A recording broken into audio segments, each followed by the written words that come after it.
Hai, selamat datang. Apa kabar kalian? Semoga kalian dalam keadaan sehat. Pada video kali ini kita akan membahas tentang AKM, mengapa harus dilaksanakan.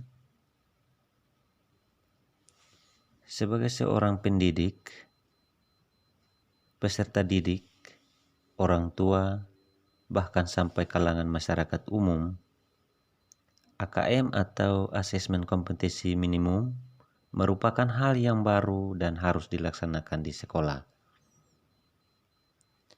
Jika Anda berpikir bahwa AKM tidak begitu penting untuk dilaksanakan, alasannya banyak ragam, seperti tidak ada penilaian atau alasan lainnya. Hal itu menandakan bahwa Anda kurang pengetahuan atau kurang update tentang dunia pendidikan. Dengan demikian, ikuti beberapa fakta berikut untuk menjawab pertanyaan di atas.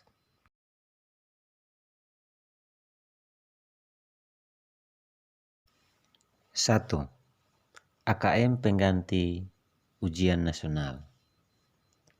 Dari dulu sampai tahun 2019 yang kita kenal di jenjang sekolah dasar, sekolah menengah pertama, dan sekolah menengah atas, kita biasa ujian sekolah dan berakhir pada ujian nasional.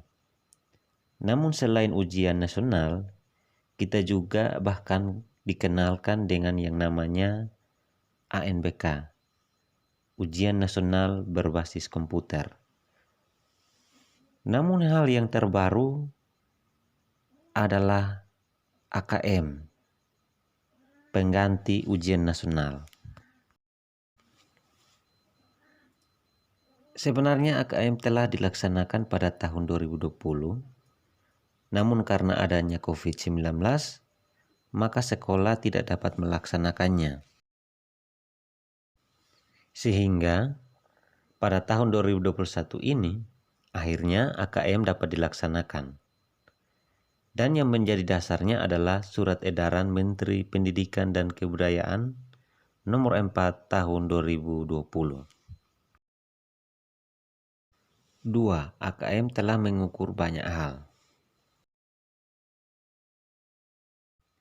Dari dulu, yang kita ketahui bahwa untuk menentukan seorang peserta didik untuk dapat lulus dari suatu tingkatan pendidikan dengan kriteria lulus di ujian nasional. Namun, itu dulu. Sekarang namanya AKM. Nah, di AKM tidak menjadi syarat kelulusan di suatu tingkatan pendidikan, namun melalui AKM banyak hal yang dinilai, yaitu mutu yang diukur ada 3 hal. 1. Asesmen kompetensi minimum, yaitu mengukur literasi dan juga mengukur numerasi sebagai hasil belajar. Yang kedua, survei karakter untuk mengukur sikap, kebiasaan, dan lain sebagainya sebagai hasil belajar non-kognitif. 3. Survei lingkungan belajar mengukur kualitas belajar dan iklim sekolah yang menunjang pembelajaran.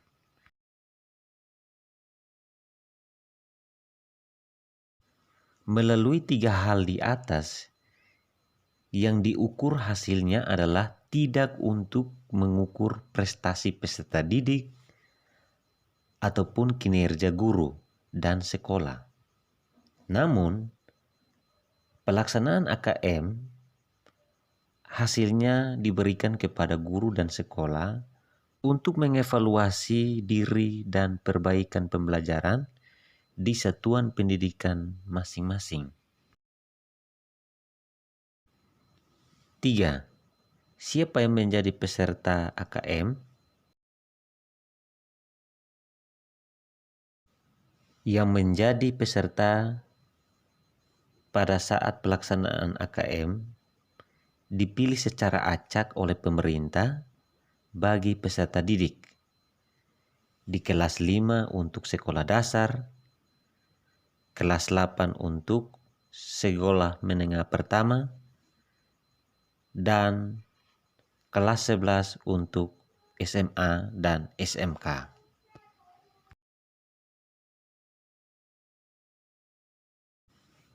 Guru dan kepala sekolah dapat menjadi peserta dalam pelaksanaan AKM.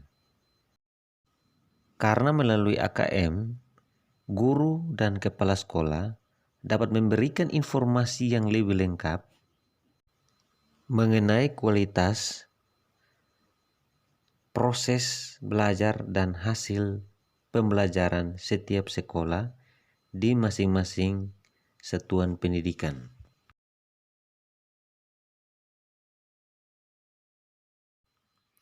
Nah, apakah Anda sudah tahu bagaimana proses AKM?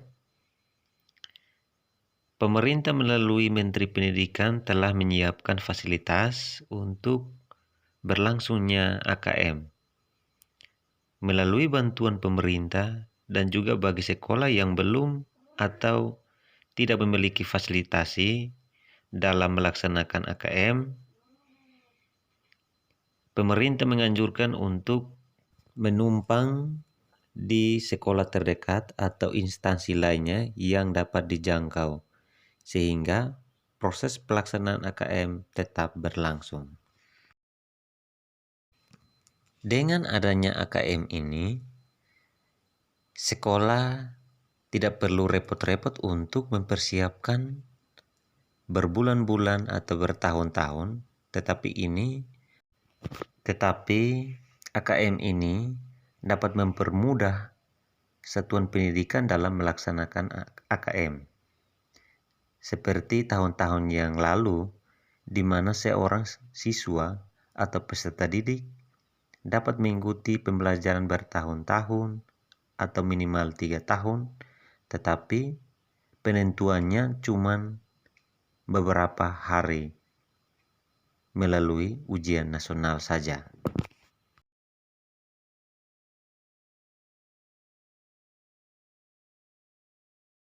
Sekali lagi, AKM dilaksanakan untuk mengevaluasi diri, bukan untuk penentuan kelulusan yang diikuti 2 hari dalam pelaksanaannya.